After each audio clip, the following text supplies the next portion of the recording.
Once upon a mundane morning, Barb's day got busy without warning. A realtor in need of an open house sign. No, 50 of them, and designed before 9. My head hurts. Any mighty tools to help with this plight?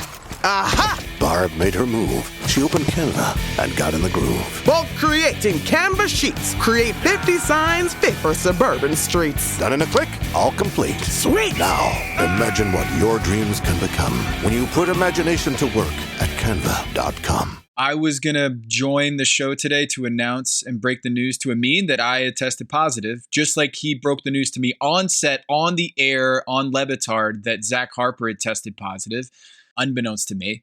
And then I'm sitting next to the dude who's hanging out with him constantly. But it turns out I was negative. I did 5 rapid tests. I was feeling like shit coming back from Vegas, although I probably attribute that to a red eye and just 5 days in Vegas. And being in Vegas. That's my point with all these soft people. I don't feel so good. Like, you're in Vegas. You're not supposed to feel good. If you feel good after coming back from Vegas, guess what? You did Vegas wrong. I'm just glad you're okay, Tom. I'm glad that not all of my podcast partners are getting sick, unlike Amin, who somehow seems to have some sort of technology that maybe he should have shared with the rest of the world. I don't know. Well, he did share it with me. That's the thing. Yeah. He shared it with me by sitting on the set with him for 4 days straight. Maybe I absorbed through osmosis. Oh. Hashtag the cure is inside me. Still not loving that. I don't know how else to explain it to people. When I die, donate my body to science, Maze. Find out. Maybe we can save millions of lives if people just hang out with me more often. You know what Zach Harper's problem was? Didn't hang out with me enough. My assignment. Uncover why the association inspires more conspiracy theories in volume and salience than any other U.S. sport. So you've heard of the Illuminati. The truth is out there, but so are lies. Your eyes can deceive you. Don't trust them. The NBA has always been controlled by about 8 people. Denial is the most predictable of all human responses. If you're only using 10% of your brain, you don't even know that you're using 10% of your brain. The NBA Illuminati. If coincidences are just coincidences, why do they feel so contrived? The Illuminati. But you start to follow the money, and you don't know where the f*** it's going to take you. It is unspoken. They have influence among other players. The NBA Illuminati. I don't have time for your convenient ignorance. Maybe I'm a conspiracist now as well. That's all it took. Oh, we got books, we got schools. You saw a video on YouTube. Why my eyes, sir? You've never used them before. We are the Basketball Illuminati.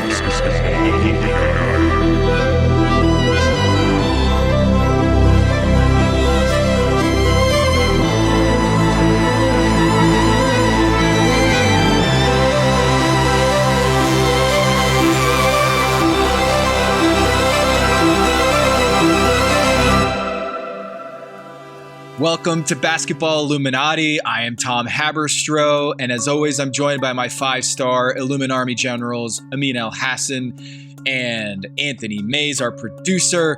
We got our stripes, folks. Woo, we got a show for y'all today. You guys thought that the summer was winding down and things are going to quiet down on this show, but we are going to actually add a new segment. Brand spanking new, shiny, right out the box. It's called Code Breakers.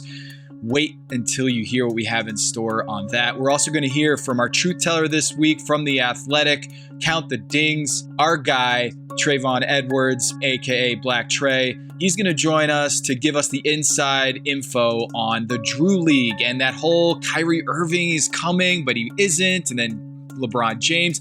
And he gives us some little trinkets here that I don't think is public information. So aggregators, ears open, mount up for that segment.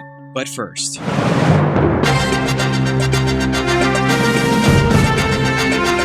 are listening to The Agenda with Tom Haberstroh and Amin El-Hassan. What everyone wants to talk about in the NBA, but they're afraid to talk about it in a way, we're going to talk about it here. What everyone wants to talk about is Deandre Ayton. Welcome back. It's back on the Suns. Problem solved, guys. What were we doing this whole time, right? Let's get back to work. They told him, hey, July 1, hey, we're going to keep you. Don't even worry about it. Oh, Kevin who? I never heard no Kevin. How do you pronounce that? Durant? Duracell? Durant? More like deranged. Oh. For all those people thinking that we were going to try to trade you for Kevin Deranged. They're deranged. They're deranged. They're deranged. We always wanted you to stay. And my favorite proof of this is all the photos that come of three men grimacing. Every single person in that photo looks so unhappy to be there. Not Deandre Ayton for getting $130 million. Not Robert Sarver for handing over $130 million. Not James Jones for being the conduit to hand over $130 million to keep his team intact. Doesn't it kind of feel like we're one little injury away from Deandre Ayton just sitting out until January 15th? That is the first time that he can be traded now after signing this offer sheet from the Indiana Pacers, who are now left out of the senior prom. They can't really do much with their cap space. They can maybe trade for some salary, maybe take on some young players and picks. They can trade for some salary. The only salary they cannot trade for is Deandre Ayton for the span of an entire year. For another year! Similarly, Deandre Ayton has a veto on any trade that the Suns try to engage him in for an entire year. So, guys, I got to ask this question because you know me, I love asking questions. If you're the Indiana Pacers and you want Deandre Ayton, you know that the Suns did not deem him to be a max-worthy player, but also that the Suns are in pursuit of Kevin Durant. Why would you paint them into a corner in which their only recourse would be to match on Deandre Ayton's offer sheet? Why would they do that? Is this a Brian Windhorst? Why would they do that? Or is this an Amin El-Hassan? Can you give me some index fingers up in the air to let me know which direction we're going in right now? Why would they do that? And I'm going to tell you why. I submit to you, they never wanted Deandre Ayton to begin with. No. They just wanted some symbol to their fan base that we're doing everything within our power to build a winner. Because remember, and it's not just their fan base, it is their managing partner, the Simon family. Yes, the same Simon family that when you go to the mall and say, this is a Simon property, that's Simon's. That's who we're talking about here. And if you know anything about the history of the Indiana Pacers, the Simon family is notoriously anti-tanking to rebuild. That's right. They are very rebuild on the fly. They're committed to making sure their team is always competitive.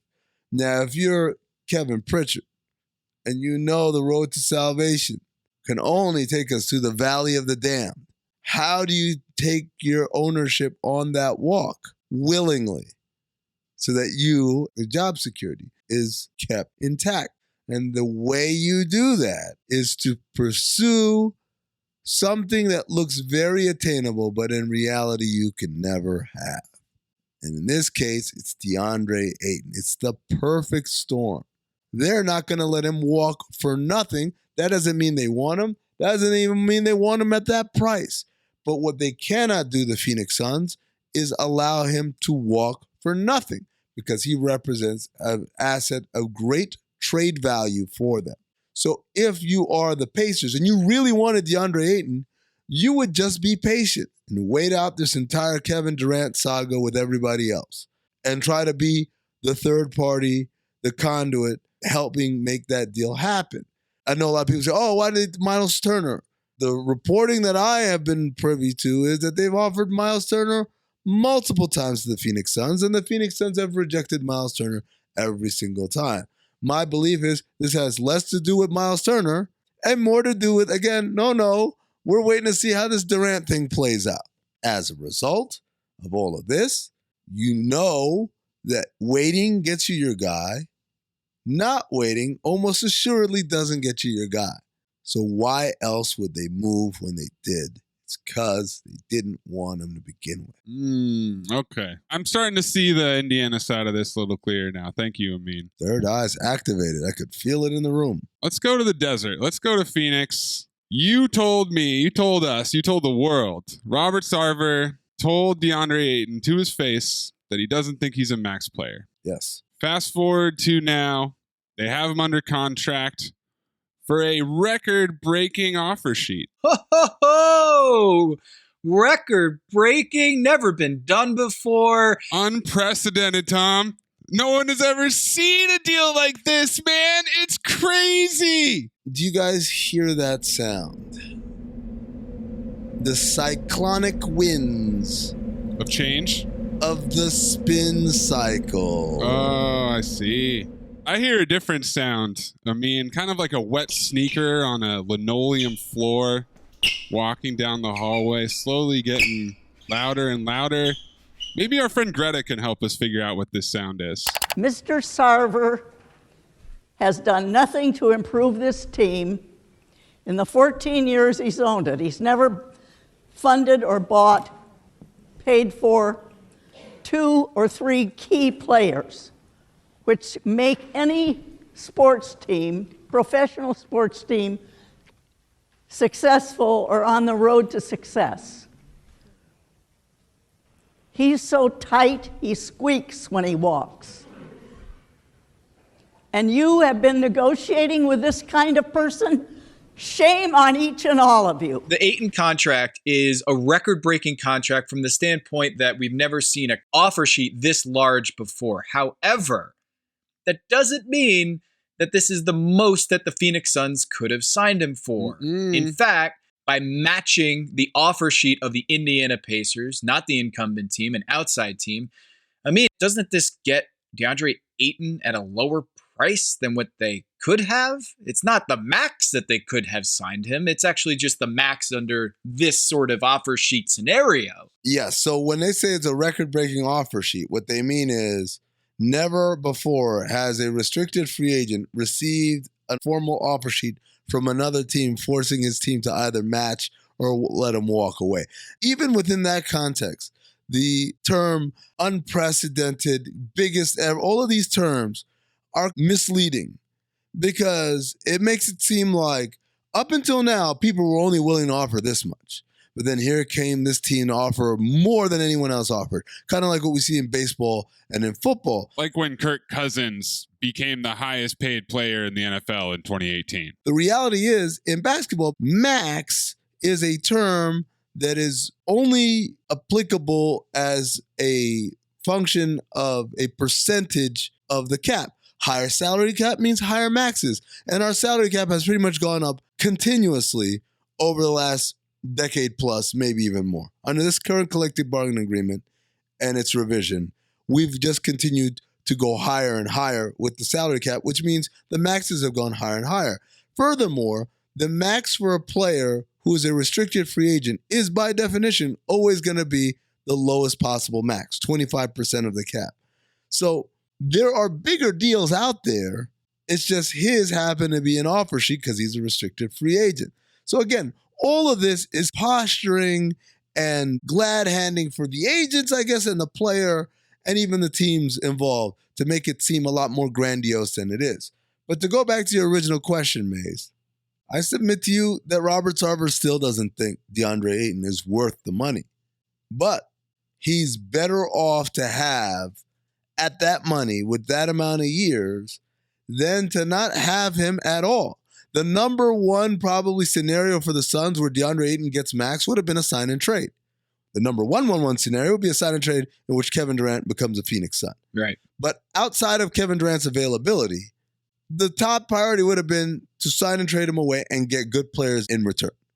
But the worst case scenario is not paying him max. The worst case scenario is not having him walk away and have nothing to show for it. Because at the end of the day, no matter how you feel about DeAndre Ayton's commitment or his skill level or his talent level or even how he compares to other draft mates in his draft class, at the end of the day, he still is a very good 7-foot basketball player who averages 17 and 12 and shoots 55% from the field. There's no way you say good riddance to a guy like that. I just wonder what this does to the locker room and what this does to their championship hopes and what it does to Chris Paul's quest to become an NBA champion, because that locker room, with all the trade rumors and the fact that they want to get KD, and now that DeAndre Ayton can't be put into a deal until later this year, January 15th, right before the trade deadline, how do they get to January 15th while competing at the highest level and also making sure DeAndre Ayton's trade value is as high as possible? Are they just going to be feeding him nonstop alley-oops and saying, yeah, go shoot those jumpers, like go do whatever you want? Or is it like, be a star in your role, continue to be a star in your role, and other teams will want that player? Because I got to imagine that's going to be an awkward locker room come training camp. Him with his teammates, I don't think is as awkward as him with his head coach. Yeah, Monty. But that's all intertwined, isn't it? Because the Monty's got to play him minutes, and Monty's got to take him out of the games and have those conversations with him. They said all the right things in the statements after the signing. And at the end of the day, it is in DeAndre Ayton's best interest to be the best version of himself. And so if you ask me how I think it's going to go, I think it's going to go quite like the last 2 seasons have gone, which is do your thing, put up numbers, be better every day, and we'll do our best to get you out of here as soon as possible. Question is, and we've talked about this a lot, the Chris Paul experience, where year one, everyone is mind blown. Oh my God, I'm seeing the game in a light that I've never seen it before because he's explaining to me, he's so smart. Oh, he's picking up all these details and nuances. And then year 2, it's like, oh boy, is he smart. He can weigh on you sometimes, but he wants what's best, and we're thankful to have him around. And year 3, it's shut the up. Stop it. I get it. I f***ed up. You got it. You're right. You win. That's how it goes. I mean, it's too bad we couldn't get Tibbs and Chris Paul in the same place on a first year just to really maximize that energy into one source. Oh, it's just one constant screech at all times. Like, ah! You're saying that Chris Paul's effect on the organization, this is year 3 coming up. Yes. That's not a good sign either. I want to get back to Ayton for a second. Everything you're saying and everything they're saying after the fact makes sense. Keep showing up, do your job. Why didn't they just give him a max last year? Why didn't they give him an extension? Even if you want to trade him, they're saving maybe $1 million a year in the way that this worked out here, and everybody's unhappy about it. First of all, what if the Pacers didn't sign him to the offer sheet? There would be no cap space. Right. Where does DeAndre go from there? They were one team away from not having to match a max offer at 4 years max. So like Mays, I guess the gamble is, hey, we're looking at the 2022 NBA free agency cap sheet, and there's not going to be a team. Who's going to be the team that offers them the max? So Indiana f***ed up their plan. Couple of things. First of all, they saved about $5.5 million. Big bucks. That is the total value difference over 4 years in this current offer sheet versus had they offered it to him before the season. Now, this is where things get interesting. Bill Duffy and Associates, BDA Sports, and DeAndre Ayton assert that the Suns said max is completely off the table.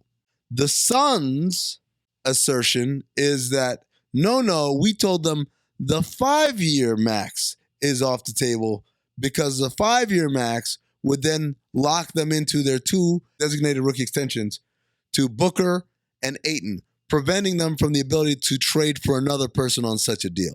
So the Suns claim they offered the 4-year version of this and that Ayton and BDA did not want anything less than the 5-year full max. That's the story the Suns are running with. BDA Sports says no max was ever offered, and it was not about years, it was about money. So that's where we're at, and that's why we're dealing with what we're dealing with. So, I mean, having explained all that, DeAndre Ayton, you think will be a Phoenix Sun after the trade deadline? No. I just find it impossible to believe between his relationship with the organization, them being backed into... By the way, someone did a study about this a while ago, and I wish I had it on hand, but it was basically to do with Gordon Hayward. And it's that players who have their offer sheets matched, that sting never goes away. That relationship is always frayed. Now, in the case of Gordon Hayward, he actually played out the entire contract. But when it came time for him to leave as an unrestricted free agent, there was 0.0% chance he was going to return to Utah. And a lot of that had to do with 4 years earlier, him saying, I'm a max player, them saying, no, you're not. Him going out and finding someone who thought he was a max player, and them saying, oh, on second thought, yes, you are. That sting, we tend to think, well, he got his money, all's well that ends well.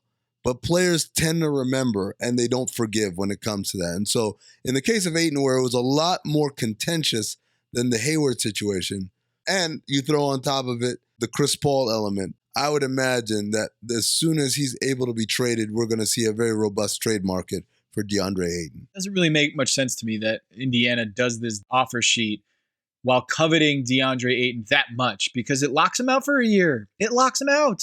And that's why my belief is they probably didn't want him to begin with. You got to keep your third eye open. That's why you keep your third eye open on this podcast. Yes, sir. What's really going on in the league? It's not what you can read on the mainstream media. It's what you can only get here on this podcast. That's why we have the agenda, to teach you guys about the mainstream agenda and give you the real behind it. But there's other things we need to teach, or I guess decipher, right? We might have to do a little code breaking, if you will.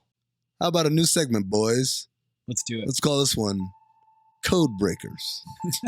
We got to stop having our writers' room meetings live on the pod, guys. Now it's time for Annie's secret message for you members of the Secret Circle. Remember, kids, only members of Annie's Secret Circle can decode Annie's secret message. You can break the code. Maybe I take a shot at it, maybe I break it. I'm real happy with myself because I did my job well. There's only one hacker in the world who can break this code. Superstring theory, chaos math, advanced algorithms, code breaking. Strange, the code is somehow different. It's like solving a Rubik's Cube that's fighting back. Whoop-de-doo! What does it all mean, Basil? When people talk to each other, they never say what they mean, they say something else. And you're expected to just know what they mean. Break the code. You are, quite simply, the best natural code breaker I've ever seen.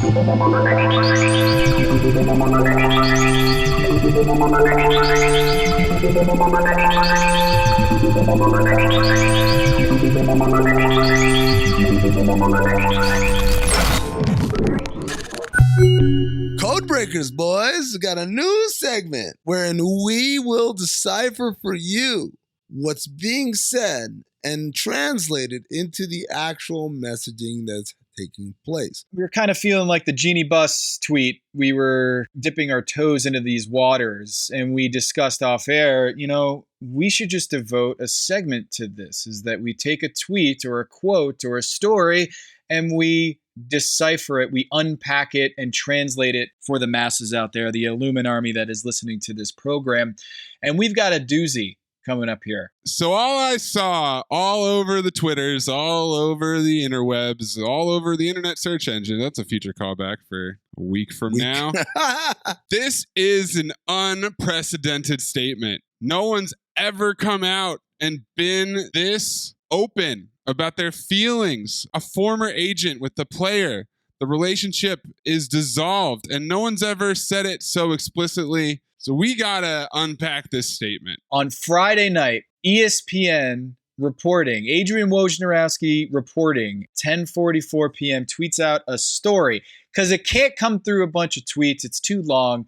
Lakers star Russell Westbrook and his longtime agent, Thad Fouché of Wasserman, have parted ways, Fouché told ESPN on Friday night. In a statement to ESPN, Fouché, one of the NBA's prominent player representatives, cited, quote, irreconcilable differences, end quote, and suggested there was no longer a full alignment with Westbrook about whether the former MVP should want to remain with the Lakers for the final season of his $47 million contract. Here is the statement. I represented Russell Westbrook for 14 years and am proud of our partnership, which included a highly successful 2008 draft, a super max contract, and the only renegotiation and extend max contract in history. I also supported Russell through his rise into a prominent fashion industry figure and recently orchestrated 3 successive trades on Russell's behalf, culminating with the trade to his hometown, Los Angeles Lakers. Each time, teams gave up valuable players and assets to acquire Russell, and each time, a new organization embraced his arrival. We did it together with grace and class.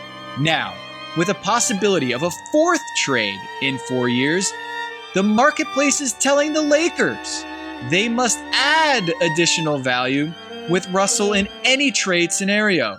And even then, such a trade may require Russell to immediately move on from the new team via buyout.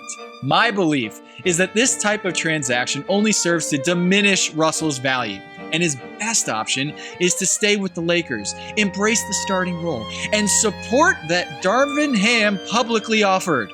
Russell is a first-ballot Naismith Basketball Hall of Fame player and will prove that again before he is retired. Unfortunately, irreconcilable differences exist as to his best pathway forward, and we are no longer working together. I wish Russell and his family the very best.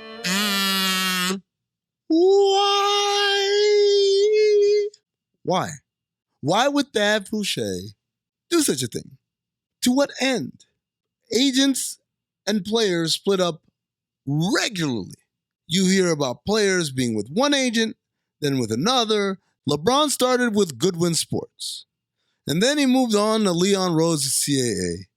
And then he moved on to Rich Paul and Clutch Sports Management. It's not an unheard of thing. So why would Thad Fouché feel the need to say so much about why him and his client are splitting ways? And furthermore, why would Adrian Wojnarowski feel like this deserves all the ink and space that it received? Why is Thad Fouché's views on Russell Westbrook's future included on an ESPN story? Couldn't it just be the news that Russell Westbrook is parting ways with his agent, or that the agent is letting go of his client? That's the news story. But to give 5 paragraphs and 200 plus words to the ESPN airwaves about what is the thinking behind this, that's unprecedented. I think that part is a lot easier to explain than Thad Fouché's part. This is another example of what's happened across the media landscape, which is the idea that you curry favor with these agents so that you are privy to their moves and their targets and their strategies and plans, so that you are in position to be the first to break the news. That's what's happening. This is the quid pro quo. Do you think Thad Fouché was offering this up to bidding? I've got a statement. Who's going to run with it? That's a great question. I don't know. I'm just asking questions here. But what I do know is that however it was obtained, it was probably obtained enthusiastically by Adrian. This is the reason why you do this. You do this because you want to curry favor. I believe it was Ethan Strauss who wrote about a presentation that Adrian Wojnarowski gave to several of these larger agencies about why it was important for them to partner with him as a mouthpiece to break their news. I believe Ethan stated in his article that the presentation included a slideshow that had the ESPN logo on it. And if I'm not mistaken, when Ethan questioned ESPN whether this was a sanctioned use of their logo on materials, the answer was at best unclear and at worst was a no, it was not sanctioned. So this part of it, as I said, makes perfect sense. That Fouché is going to break up with Russell Westbrook, and as anyone who's been in a breakup knows, it's very important to be framed as I broke up with her, she didn't break up with me. Mm-hmm. Well, I broke up with him, he didn't break up with me. You get out ahead of it, right? And so he turns to the mouth of the industry and says, well, if I get my full statement, a 5-paragraph long statement out, that'll make it unequivocally clear that I'm the good guy in this and Russ is just untenable. That's why ESPN runs with it.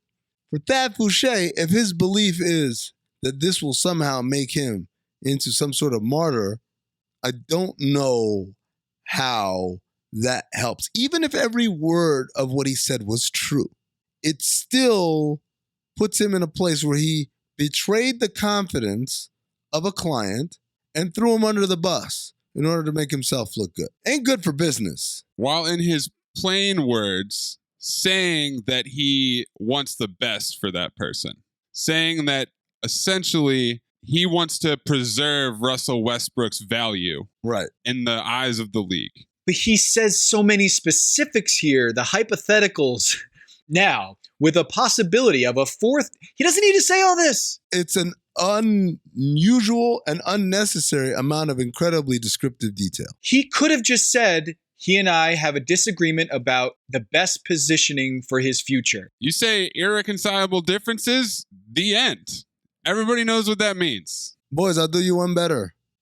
Don't say anything. You don't have to say anything. Agents and players split up all the time. We don't get statements. We don't want explanations. We don't even suspect that there's any wrongdoing unless someone comes out and says he was stealing money from me. Other than that, they just move on. Sign with this guy, now we're with this guy, now they're with this guy. And that's life. So the idea that he felt compelled to reveal so much, again, I don't even care if it's all 100% accurate.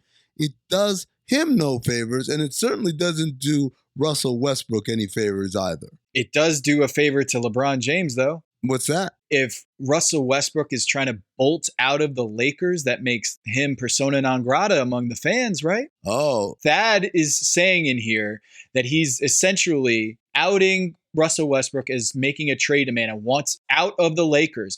He wants out of the Lakers? Russell Westbrook?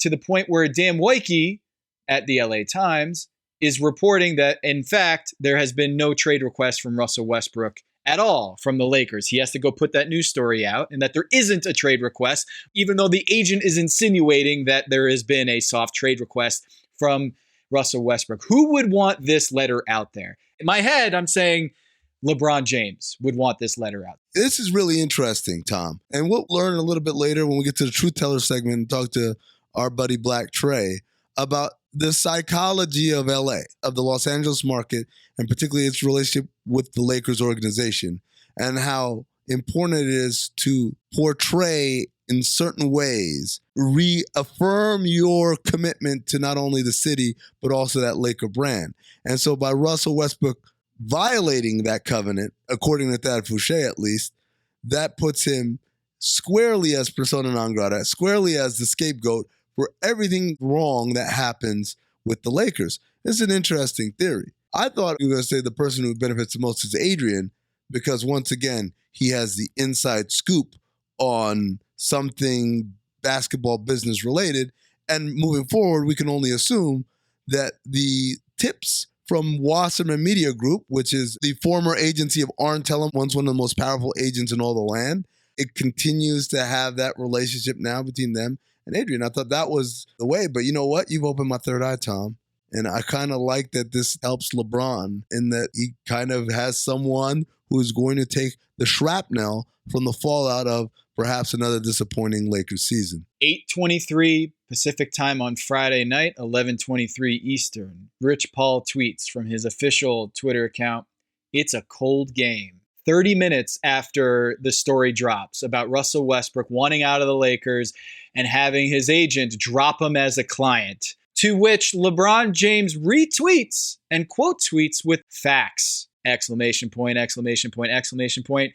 Then freezing cold emoji, ass game brother, facepalm emoji. Here's the kicker. Here's where we break the code. Did LeBron spell ass, A-S-S? No, he didn't. He put $, $. What's the dollar sign about? If you follow the money. Wait a second. What was that sitcom show? Arliss. And what was Arliss loosely based on? An agent. Arn Tellem. Arn Tellem. No, it wasn't. For real? Even my eyes weren't open. My mind has been blown. The code has been broken. Just like Thad Fouché broke the code by speaking out on his former client. Hello, listener. It's Producer Maze here to talk to you about Quince and their cookware. Cooler nights mean cozy meals at home, and Quince's cookware has made fall cooking so much more enjoyable. Their pieces deliver the quality and performance of luxury brands, but at a price that makes sense. And they look gorgeous on the stovetop, too. No matter what item you need to complete your kitchen, Quince has you covered with 5-ply stainless steel pots and pans, nonstick skillets, chef-quality knives, and even ceramic bakeware, which is perfect for cozy casseroles or Sunday roasts. And when you look at these prices, you might think, how is Quince doing this? How do they deliver high-quality items similar to high-end brands that are half the price? Well, let me tell you, they partner directly with ethical top-tier factories to cut out the middlemen and pass the savings on to you. And it's not just cookware. I got myself some bath sheets. That's right. When you're a tall man, you have to use bath sheets, not bath towels from Quince. It's like drying off with a cloud. It's incredible. Upgrade your kitchen for cozy fall meals with premium cookware from Quince. Go to quince.com/dings for free shipping on your order and 365-day returns. That's QUINCE.com/dings, DINGS, to get free shipping and 365-day returns. Quince.com/dings. Hello, listener. It's producer Maze here to talk to you about Kindred. Now, close your eyes like Owen Wilson during a job interview and imagine a way to travel that feels personal, comfortable, and connected without the price tags and the sterile feelings of hotels or short-term rentals. Now open your eyes and stop using your imagination because Kindred has made it very real. That's exactly what they do. Kindred is a members-only home swapping network. It's not a hotel. It's not a short-term rental. It's a smarter way to travel where each stay feels like home. Here's how it works. With Kindred, your home is your ticket. You earn credits by hosting fellow Kindred members, and then you use those credits to stay in over 220,000 homes in more than 100 cities worldwide. There are no hotel costs or rental fees, just the credits that you've earned. Every stay comes with white glove service, 24/7 trip support, and $100,000 in host protection. Make it easier for you to travel and enjoy yourself and not worry about details. I've used Kindred and I found an amazing home for a weekend getaway in an idyllic location with amazing views and great ambiance. It had everything I needed. And the best part was, it cost me $0. So apply now at livekindred.com and use code DINGS to join for free. Plus, you'll earn 5 nights of travel credit just for signing up. That's right, that's 5 whole nights for free at livekindred, KINDRED.com, code DINGS, DINGS, livekindred.com, code DINGS.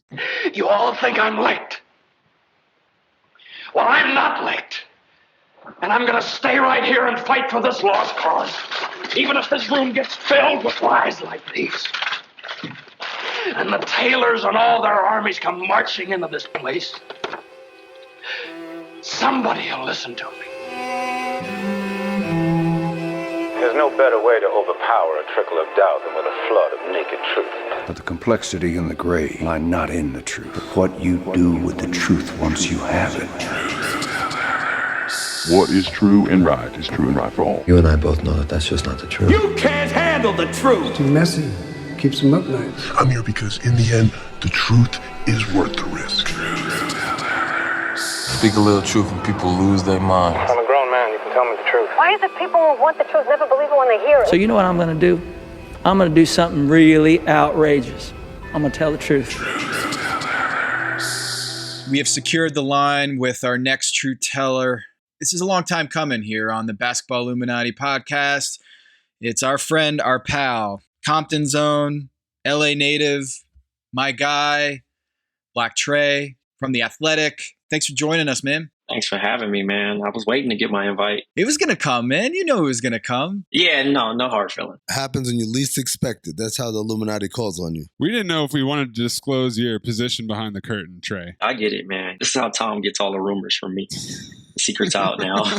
Yeah, man, I got to keep them quiet. I got to keep it under wraps. And I don't want to get my sources exposed. So just blink 3 times if we're getting too hot. Okay. Got it. When we get into the summer, we have free agency, we have the draft. Trey is always sending me little texts about what's really going on. I kind of felt like at some point we're going to bring you on, but then the Drew League's little situation happened with LeBron and Kyrie and DeMar DeRozan. And I thought there is no person who's more inside this story than Trey, because he is like a Drew League NBA insider. So I wanted to get you on here and explain to the people what exactly happened here and just a little history about the Drew and why it is kind of a big deal when LeBron James comes through. So first question, did you know before all of us that DeMar and LeBron and Kyrie were all supposedly going to link up at the Drew this past week? So Kyrie was never a part of that. But yes, I knew about LeBron actually joining. DeMar, I mean, you know, DeMar's respected. They have a mutual respect. They don't live close by each other, but him and LeBron are cool. And he just asked him, like, yo, you want to hoop with me? And he was like, all right.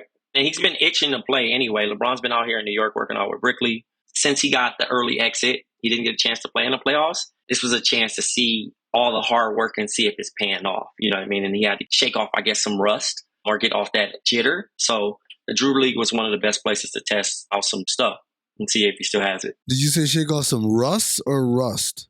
Rust. Oh, I mean, hey, that would also work too. I mean, if you want to put it that way. But yes, shaking off the rust. What I didn't understand is that not everybody can come through, right? You can. You just better bring your A game. I think everybody thinks it's sweet because, I'm a professional player. And some have messed around and found out. You know what I mean? Steve Blake, Denzel Valentine. Shit, THT just came and played. And he had a role-playing style stat. He didn't have that many points. He didn't dominate. He had 13 points. It's not an easy place to play in. It's not an easy environment to play in. I don't think the crowd is hostile, but they will let you know how they feel. You know what I mean? Like, obviously, they're going to take pictures with you because of who you are, but just don't come in here thinking it's sweet because they expect the best out of you. I mean, they're going to think of a 30 to 50 point window when you come and show up because you're the elite of the elite. Now, Trey, you said Kyrie wasn't there. Why were there so many rumors that he would be there, and what ended up happening? I think it was a game of telephone. This has been going on roughly for the past 15 years at the Drew. There's rumblings like, I heard Kobe's going to come. I heard such and such is going to come. They stacking up this team. And it's normally just coaches really talking trash. Like, if you're going to get LeBron, I'm going to get KD. Sometimes they really pull it off and sometimes they don't. And I think since Kyrie has been in Los Angeles and he's been connected to the Lakers so much in this past couple weeks that it was just an easy, loose name.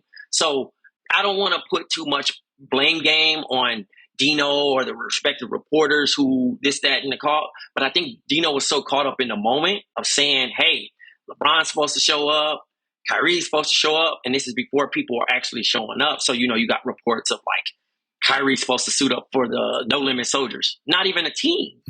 But again, those things, they happen. You know what I mean? But then also when it's reported by media guys, you know what I mean? Like even if I went out there and said it, somebody's going to be like, it's for sure going to happen. Yeah.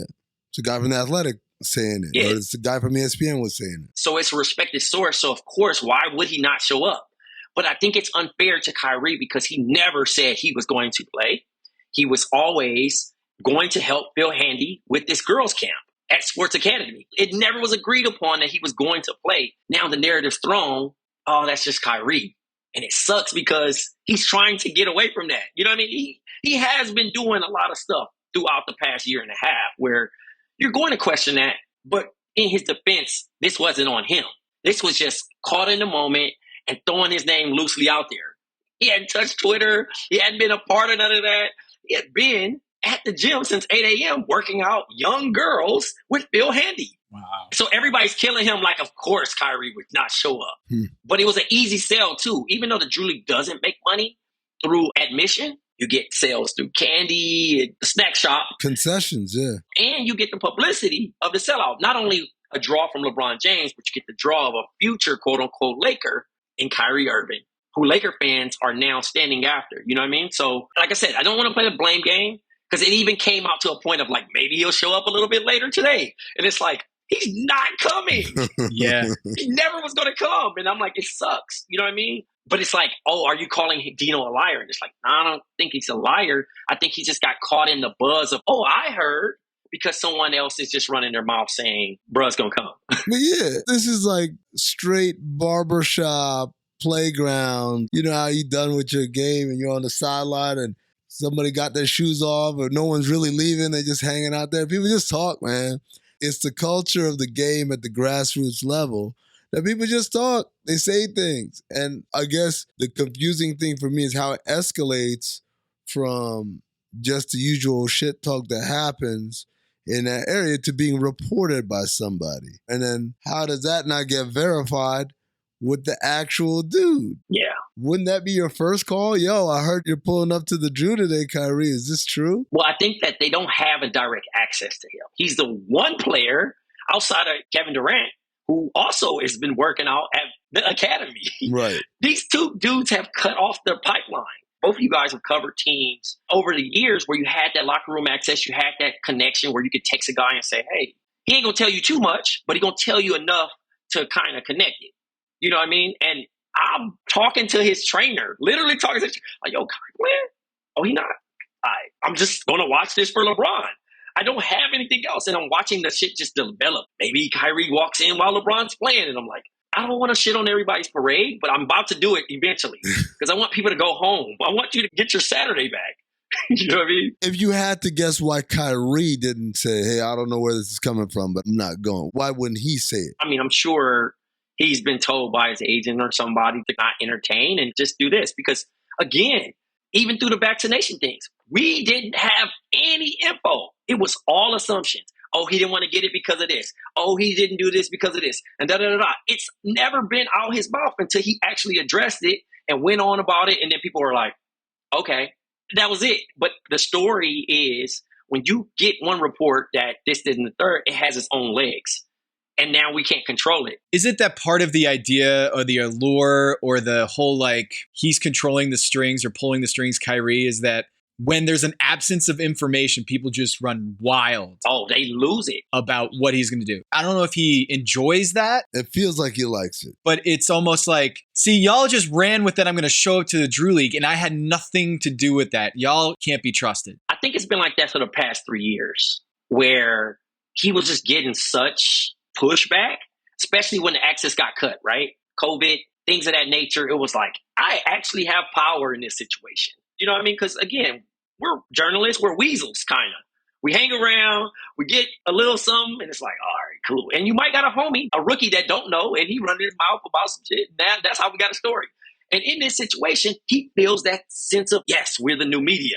We get to control it because players have podcasts now. They can finish a game and say something. They have people that they trust. I mean, I talk to these guys all the time, but I want to keep my trust because I don't want to sell out the access. I don't want to sell out the friendship because I still have to deal with these people every day. Now, if I sell it out just for a couple clicks and say, oh, yeah, Katie told me this. What's that do? I'm cut. Was it worth it? Was it really worth it in that situation? You know what I'm saying? And this is a person I really consider a friend. I hang out with this person. I don't even talk basketball with this person. I talk life. First thing when the trade was requested, he didn't say shit. He said, oh, what's up, y'all? I'm like, you just ain't gonna tell us nothing. So then we're joking around, and it got to like a day or two. I felt that it was annoying to him. We stopped talking about it in general. Was the elephant in the room? Yeah, because it was like we were being funny, and I think it's a sensitive situation too. Because again, if you wanted to go work for another outlet, I'm not gonna be teasing you like, nah, you got 4 years under your contract. You can't do it. You shouldn't do it. Don't make this decision. Because we were posting photo shops like, damn, you signed with them. You signed with them. You know what I mean? Right. And it was like movie jerseys. It wasn't even like the real teams. It's like, damn, you signed it with them. The Monstars. Yeah, but it got to a point where it's like, I get it. It's starting to get annoying and draining because he really has no power in this situation. He's just kind of like, all right, well, whatever's going to happen is going to happen. But I'm going to enjoy my summer, whatever I'm doing.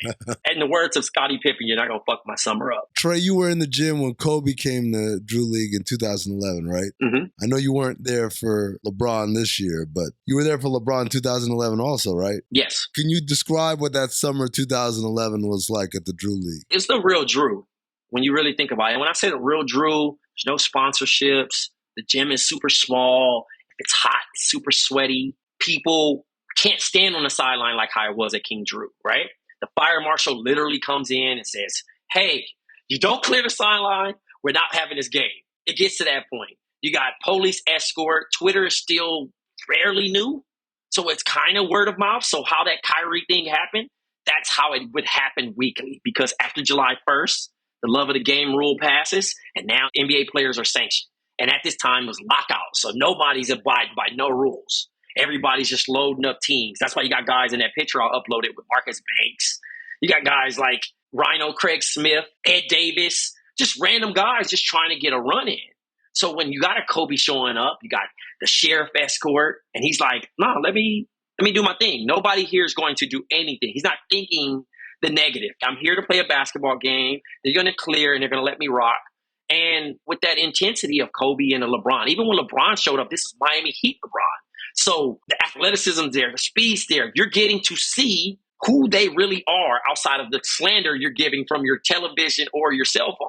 So even the people in 2022 seeing LeBron, they're like, this is a massive human, for one. I mean, I've told him, I bumped into him a few times. I'm like, I forget this dude is 6'8", 275, muscle. And I'm around Katie 7'1", maybe 215.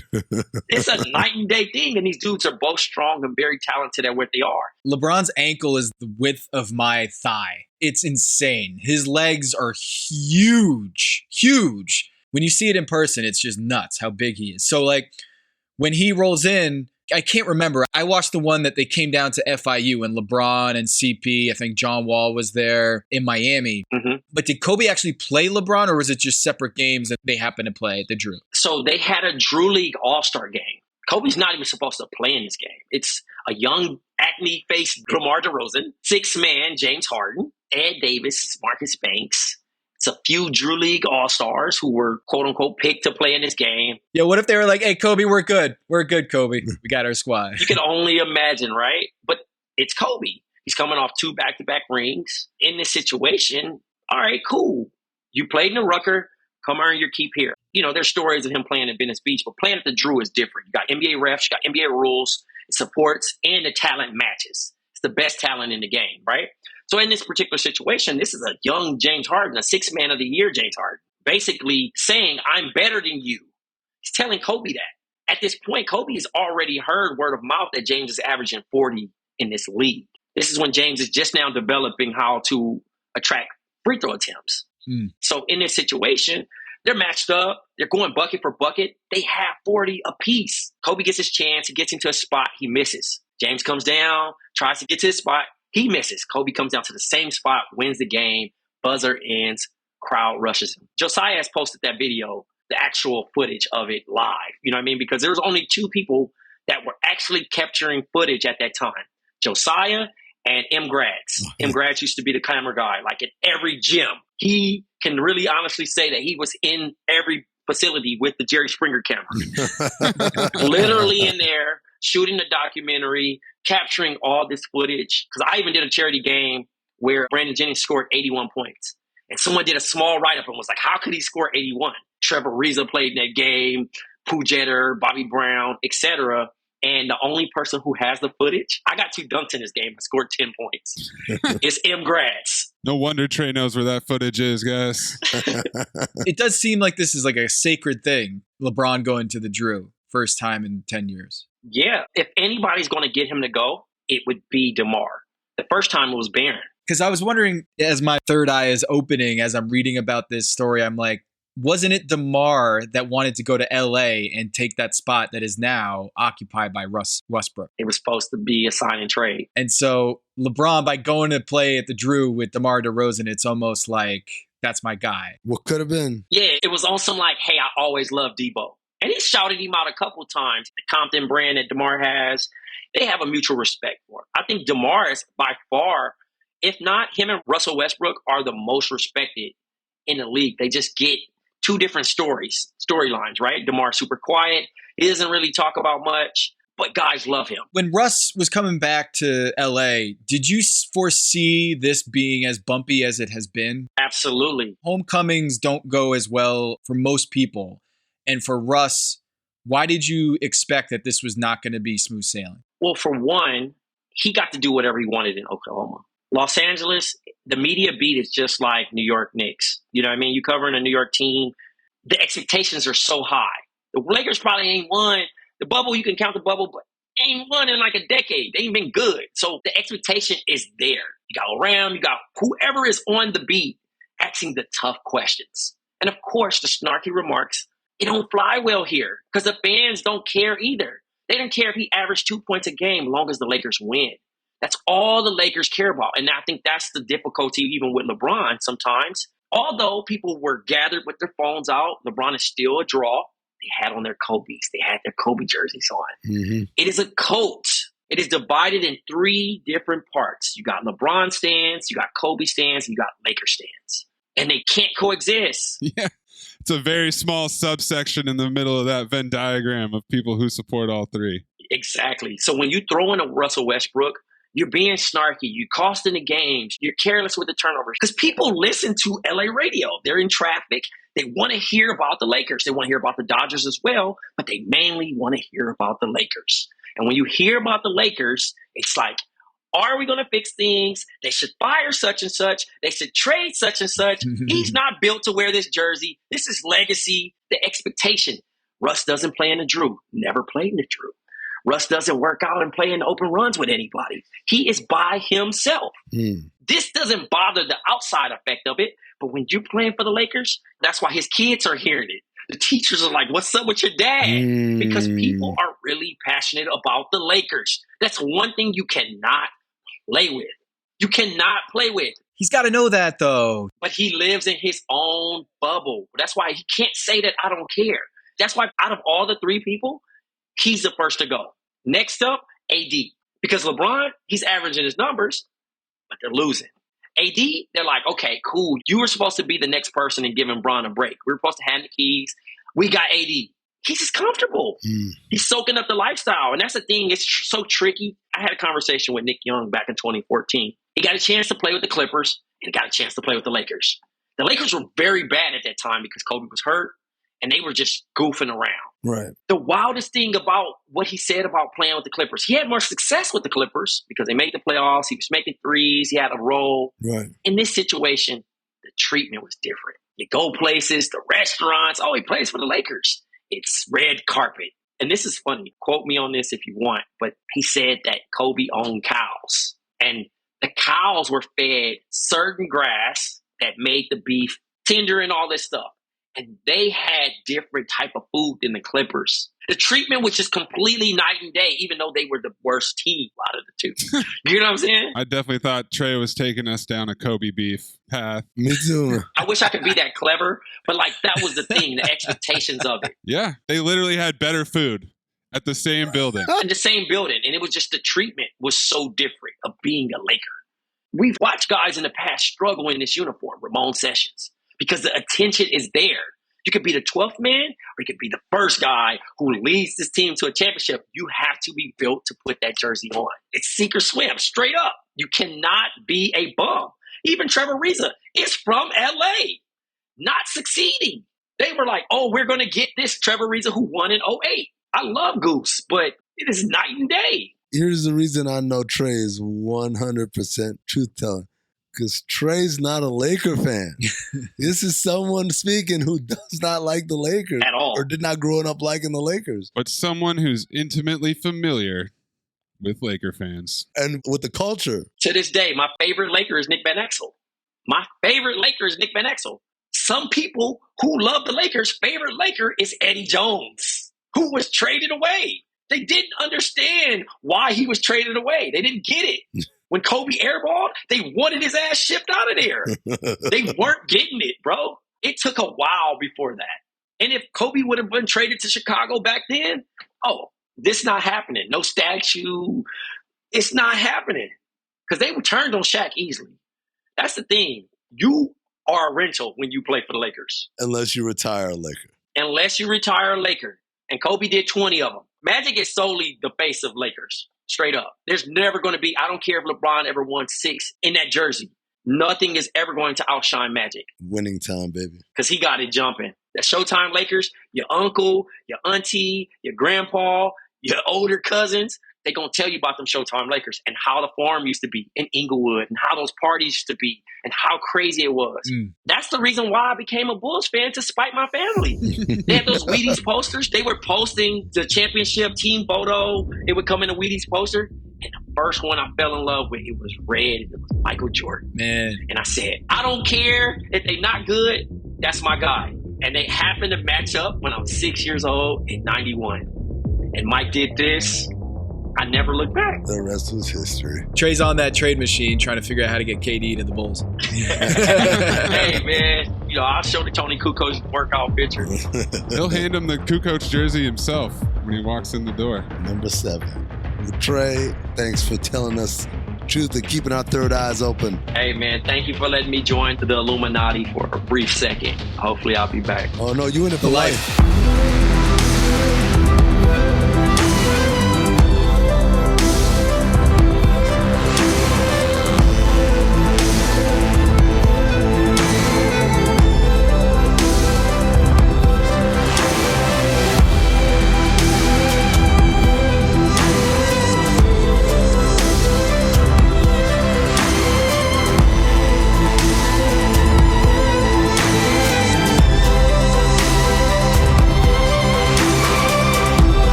doozy of Russie. No. I don't like that at all. Thankfully, his internet connection crapped out right as he tried saying that. Look at his face frozen in that dumb look. Wow, you're really in the Matrix now. The hamster's really struggling. He's back. He's back. There he is. He's moving again. Oh, man. Thank God all of that was lost for us. That was a doozy with Mr. Russie. No, don't do it again. No, Tom. That was a doozy. It was a doozy. That's it. Floozy. Boozy. Okay, fine. You know what? You're making me woozy, Tom. Okay. Yeah, making me pine for Bob Cousy.